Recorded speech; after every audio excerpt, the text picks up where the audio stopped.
last session of this series, the Kesa-Gatame or scarf hold is called a catch wrestling. Can I borrow some of them? Yeah. Y'all stretched out, right? Yeah, good. All right, good to be crushed. I'll be nice. Okay, so it could build off of last week's sayonagi, right? It was our shoulder throw, right?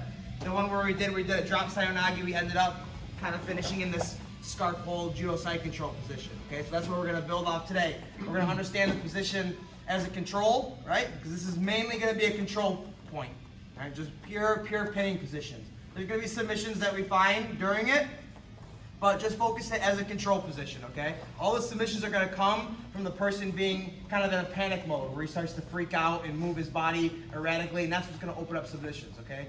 Especially the last one we're going to do, which is like the chest compression, okay? It's easier to do when the person's panicking and they're breathing hard. When the person's relaxed in this position, they can last a lot longer. But as the person's trying to fight and escape, that panic mode sets in, and that's when you can really get some of the other submissions that come into play. But let's just look at it as a control point right now, okay? Let's look at our leg position and our arm position, okay? Let's start with our leg position, okay?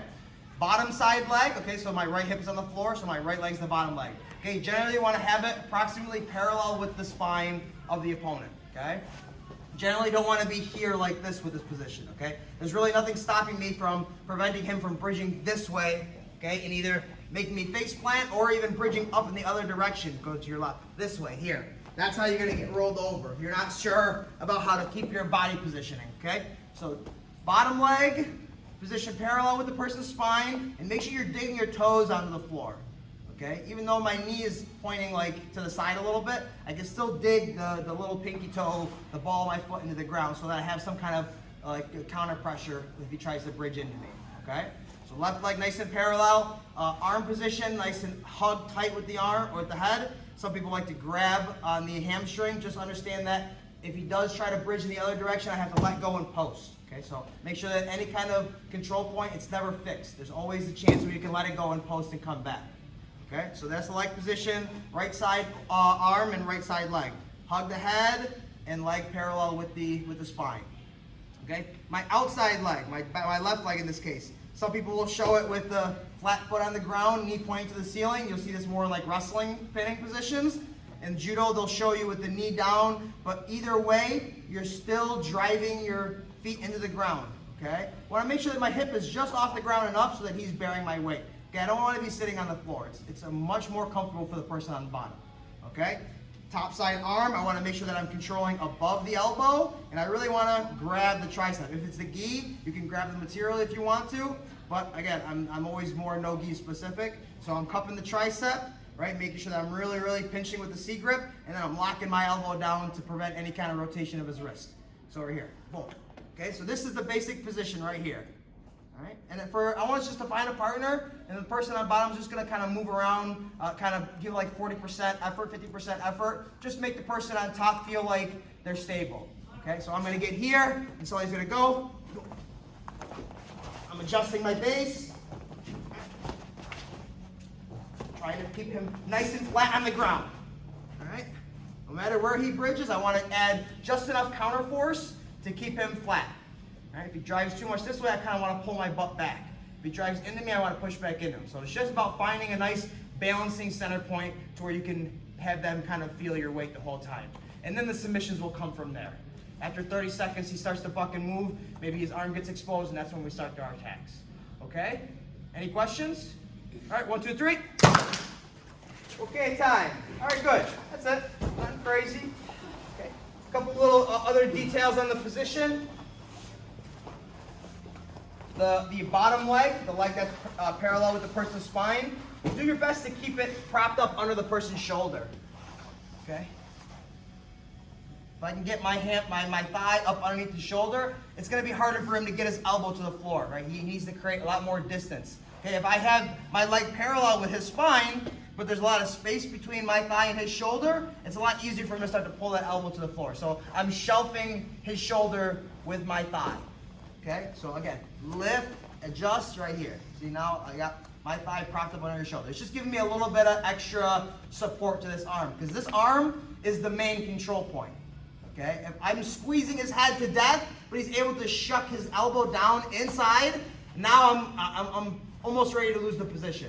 Okay, if I have a good squeeze on his head, I might be able to hold on to it. The second the head is gone, I got my back taken. Okay, so really focus your control on this near side arm.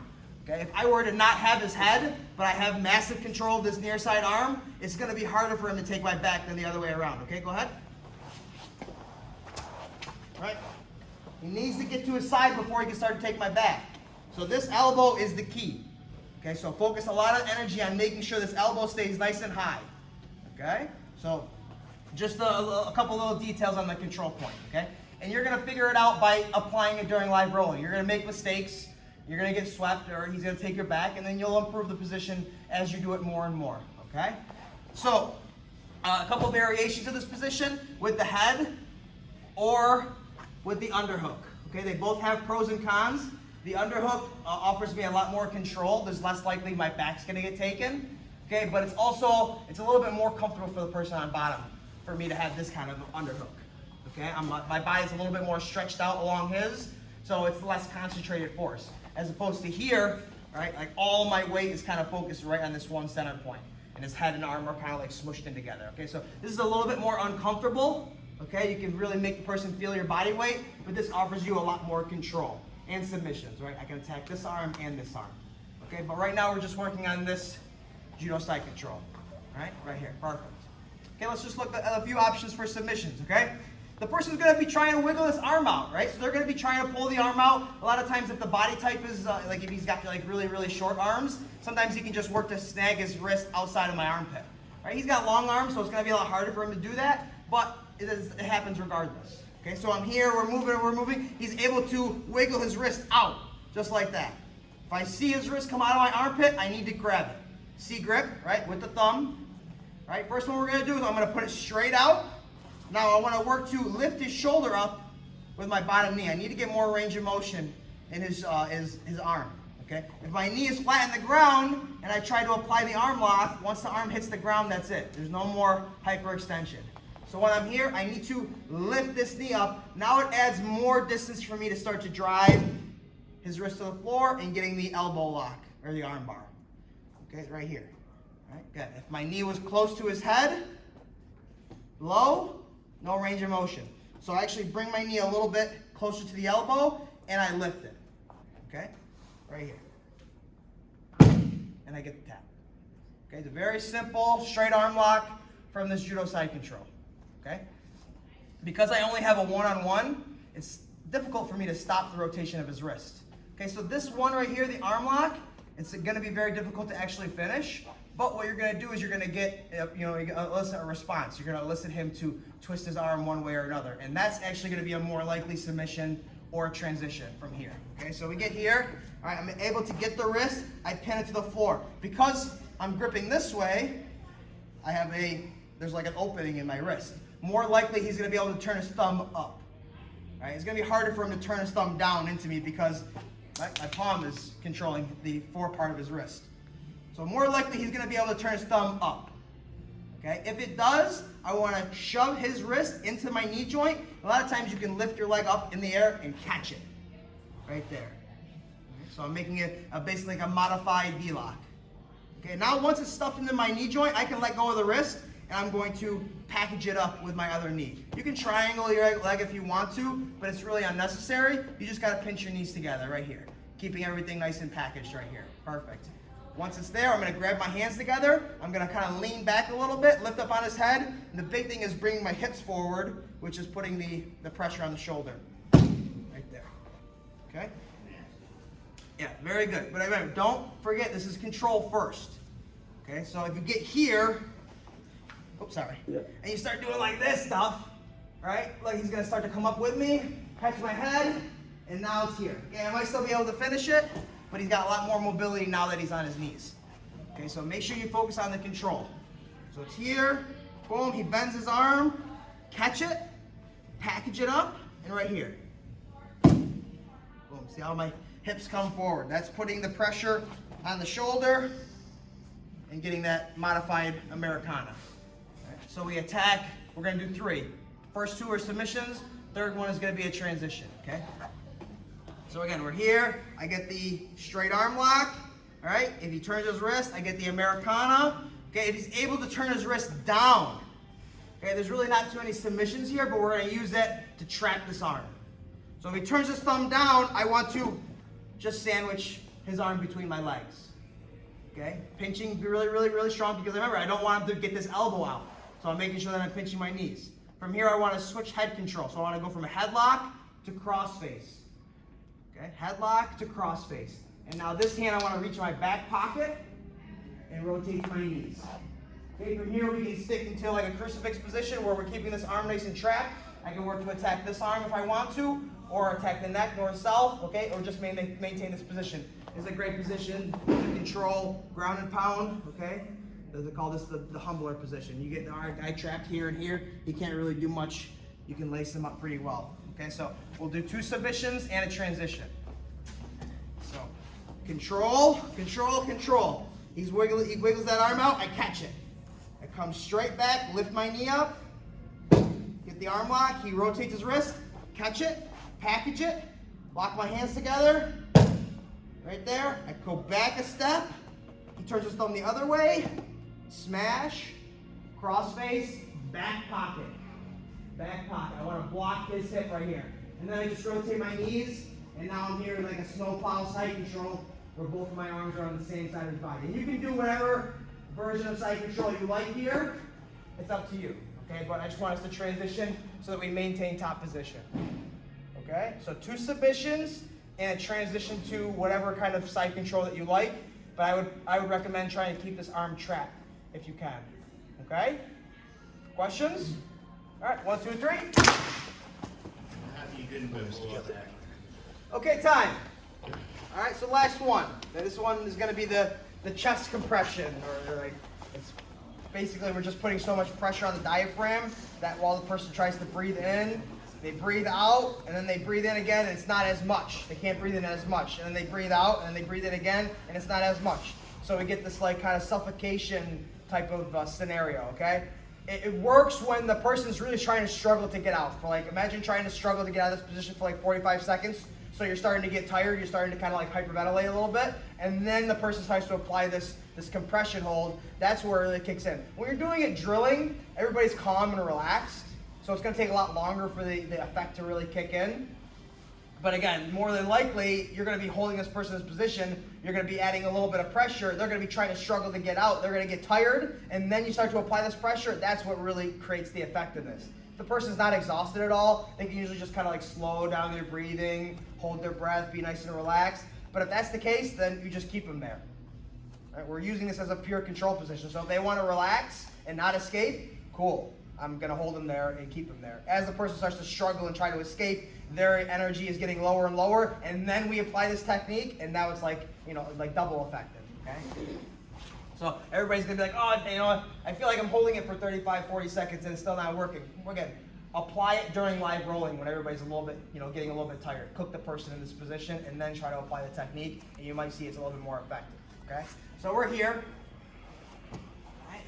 So I've been holding him here for a while. He's bumping, he's moving, he's getting tired. Now I have the ability to start to try to attack this position, okay? So you can do it right from this position right here where I have a traditional tricep and then holding my thigh. Also, you can swim underneath and you can package his head and arm together. Okay, this one adds a lot more. Again, we're just kind of packaging everything up. Okay, so if you want, you can swim under the elbow and package it up right here. Okay, making sure that everything's getting closed in. I prefer a gable grip, but if you've got longer arms, you can go to like a butterfly grip. You can even go to a figure 4 type grip. Okay, if you've got short arms, you can go to an S grip. Okay, but gable grip is kind of pretty universal.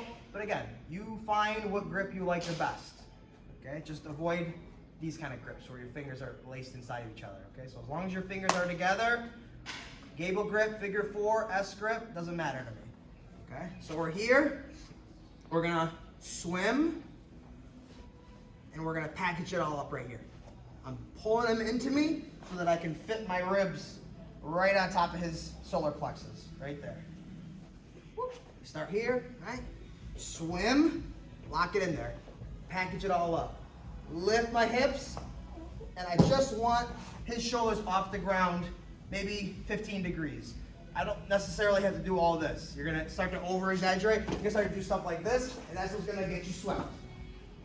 Okay, just find that point where his shoulders are off the ground about 15 degrees, and then hold. Again, as long as you're packaging everything in nice and tight, and you're applying that direct pressure to the solar plexus right here, and hold. Hold, hold, hold.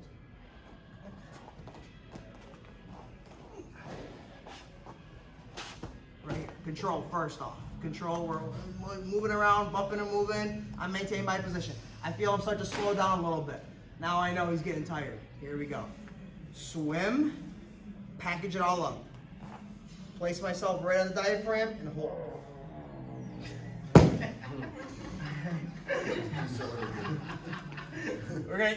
You're probably gonna have to hold longer than that. Okay, more than likely. All right, but again, be patient. Focus your energy right into that solar plexus and just hold. And just hold. All right. Yeah. Practicing it in live rolling, you're gonna see a lot more effectiveness because again, we're a little bit more tired, a little bit more anxiety built into it because I'm trying to escape. Right now, nobody's trying to escape this position, so the anxiety level is a lot lower. Okay, so again, everything changes when you go live, but some things become more effective when you do it live versus when you drill it. You know, normally it's like the other way around. Normally you drill something, oh, it works every time you drill it, and then I try to do it live, and it's a lot harder. This might be the opposite case, okay, because there's that anxiety level, there's that stress during live rolling that there isn't during drilling, okay? Questions? 1, 2, 3. All right, time. All right, cool. So let's do this last one, okay? This one, we played around with it Thursday afternoon, okay? This is kind of like a last ditch effort, worst case scenario, okay? I'm losing the position, okay? I'm here in the scarf hold, I'm losing the position, whether it be the guy used his free arm and he shucked my elbow, slide back a little bit. So maybe I'm here and he used his free arm and he shucks his head off, or my arm off of his head, right? So I'm losing the battle, okay? So this is kind of like a last-ditch effort to try to maintain whatever top position that I have, okay? Or maybe I'm here and I'm just not super comfortable with the position. I don't like the position. I want to transition to more of a side control. But again, it's hard to transition to side control because his left arm is usually going to be really tight to my body. The left arm it's usually really tight. So it's going to be hard for me to go from here and start to dig for the underhook. It's just my body, the body positioning is tough. You know what I mean? To go here to start digging for the underhook, I got to make a lot of space. And he's probably going to start to slip that elbow out, okay? So regardless of what happens, we're going to work to hop over to the other side and go belly down, okay? So we'll do the scenario where he uses his free arm and he pushes my arm off his head right here, okay? Again, if I don't have the head, I got to do a lot more focusing on this elbow. This is like my last point of control. So we're here, he pushes the head off, boom, I grab that arm, okay? Watch, I want to put my head on the ground, and I want to lift my hips high. Put my head on the ground, lift my hips high, and I want to hop over to the other side. Again, he technically has the underhook right now. So that's why I want to go back pocket and block his near hip, excuse me. So even if he has the underhook, but I have his near hip, it's going to be hard for him to start to turn and circle and turtle to his knees. All right, so I'm slowing down the process a little bit. Okay? So it's like a little hop over drill, making sure that I'm leading with the leg that was parallel with his spine. Okay, if I lead with the other leg, I'm usually going to show my back. So we're here. He throws the head off. I gather this arm up, put my head on the ground, look, I lift my hips, and I lead with this leg. And I go back pocket. And now I'm here. Even though he still has the underhook, I'm okay. Start to sit back and attack the neck. Okay? I can turn him onto his side and start to attack the Kimura right here. Right? There's a lot of options. And we did that series not too long ago, the head and arm choke, or the north-south choke Kimura series. Okay, so that kind of builds off of that a little bit. Okay, so it's a little hop over drill. So we're here, he pushes. Alright? Takes a little time to feel it, but again, I'm losing the battle anyway. So if I don't do this, now my back's taken. So what's the risk? My back's already taken. If I try this and I still lose the position, I was already losing the position. So this is maybe like a last ditch effort to try to maintain some sort of top position control. Okay? Questions? All right, 1, 2, 3.